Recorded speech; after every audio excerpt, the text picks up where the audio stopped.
So, ito po yung Dale Nature Park Resort. So, meron din po silang ditong small na sour store where you can buy your needs. So, ano yung ano nila? Tingnan natin kung ano yung mga foods or supplies.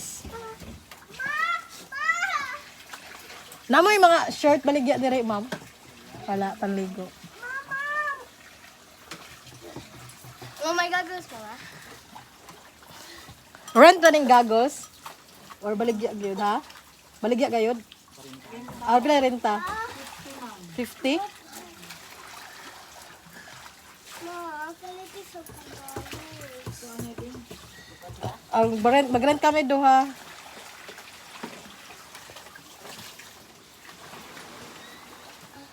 Well, Sige.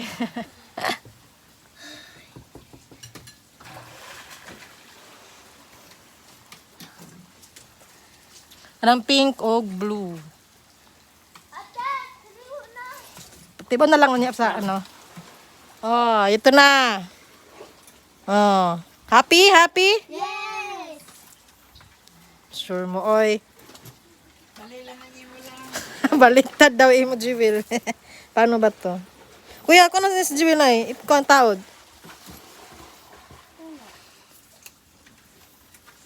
So, meron silang small room doon sa taas yan. Yang sa taas. Yan.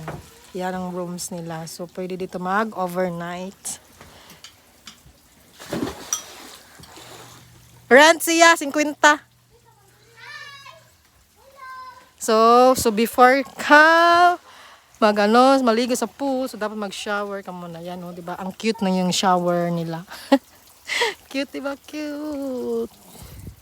Yan, so Dale Nature Park kasi maraming mga flowers, maraming mga halaman. Ang gaganda pa naman ng mga halaman nila. Yan, oh, tingnan niyo guys.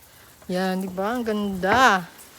So sa mga hilig mga flowers dyan, this is a perfect venue, place for you to visit. Yan. Yan, di ba? Ang ganda, oh. Yung habang nagsuswimming ka sa pool, makikita mo yung ocean. Milo, Ganda. Hindi ako marunong yan. Yan. Yan, di ba? Oh, ang ganda ng place. Maraming halaman at flowers. Yan.